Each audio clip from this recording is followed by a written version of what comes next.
Marbot Story, menegakkan akidah, menjaga kemurnian sunnah. Istau, sejajar, terbuka lebar, dan rapat. Rapat satu dengan yang lainnya. Nah, bagaimana cara rapatnya? Mari kita lihat praktek Nabi-nya. Ternyata saat Nabi meminta merapatkan, satu, kita lihat dulu, lurus, posisi rapatnya dalam keadaan lurus. Makanya sering diterjemahkan rapat dan luruskan. Tapi ternyata yang menarik, yang lurus itu bukan jemari bagian depan, tapi tumit bagian belakang. Nih. Kalau tumitnya diluruskan, konsekuensinya pasti bahunya akan sejajar. Yang tadi itu. Jadi kalau tumit Anda lurus, lebarnya sesuai, ini pasti akan sejajar bahunya dan akan rapat atasnya. Tapi sebaliknya, kalau kaki bagian depan yang dirapatkan, jemarinya yang lurus, jajar dengan karpet misalnya, mohon maaf, itu pasti bahunya akan bengkok itu. Tidak akan lurus, tidak akan sejajar. Karena posisi kaki, maaf, kadang-kadang macam-macam ukurannya. Ada yang 39, ada yang 41, ada 40. Kalau antum luruskan bagian depannya yang di sini, itu bahunya otomatis akan bengkok. Karena itulah Nabi saking ketatnya dalam kalimat istau istaqimu ini, perhatikan, Rasulullah SAW sampai beliau jalan itu. Pertama bikin garis pakai pedang. Ini saya ilustrasikan. Nabi membuat garis pakai pedang, digaris oleh beliau. Lalu sahabat diminta berdiri lurus di situ.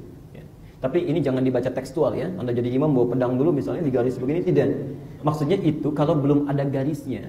Kalau di sini sudah ada garisnya di karpet, maka tinggal menyesuaikan. Ini sudah ada garis nih. Ini bukan jemari yang diluruskan di depan, bukan. Tumit yang diluruskan di garis bagian belakangnya. Jelas sampai sini? Nah, selanjutnya saya percepat. Posisi lebar kaki yang arahnya tadinya begini, kata para ulama, kalau ini kemudian kita rapatkan kaki bagian depan posisi seperti ini, maka dua hal akan terjadi. Yang pertama, kemungkinan bahu kurang rapat. Padahal Nabi meminta di hadis lain untuk merapatkan. Al-Bukhari nomor hadis 618. Perhatikan kata Nabi ya, Saya percepat saja.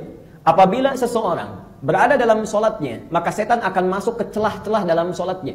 Fayaqulu, maka dia kemudian akan berkata, perhatikan kata setan, uzkur kada, ingat ini, ingat itu. Makanya Anda jangan kaget kalau setelah takbir misalnya Allahu Akbar, yang tidak diingat bisa masuk kepala kita. Yang lupa bisa jadi ingat, yang ingat jadi lupa, bisa terjadi itu. Tadinya nggak mikir, tapi ketika kita bertakbir Allahu Akbar itu masuk semua. Tadi apa yang belum ditandatangan, kunci mobil ada di mana, arisan belum dapat tanggal berapa, semua masuk. Ujung hadisnya perhatikan, hatta la yash'ural musalli kam raka'atan yusalli, sampai orang sholat tidak sadar berapa rakaat sedang menunaikan sholatnya. Hadisnya sahih. Saya belum tanya sudah pada ngangguk, berarti pengalaman itu. Karena itu, perhatikan, saya teruskan. Karena itu posisi kaki diatur lagi di ujung hadis. Abu Daud nomor hadis 666. Lihat ujung hadisnya. Wala tadharu furjatin lisyaitan. Kalau Anda sudah bagus berdirinya, siap merapatkan, ini sudah diluruskan, kata Nabi, lurusnya kaki kita dan bahu itu jangan biarkan ada celah kecil setan masuk. Ingat ya, ada khalal, ada furjat, itu lain. Kalau khalal itu longgar begini. Kalau furjat itu ditempelkan tapi masih ada celah.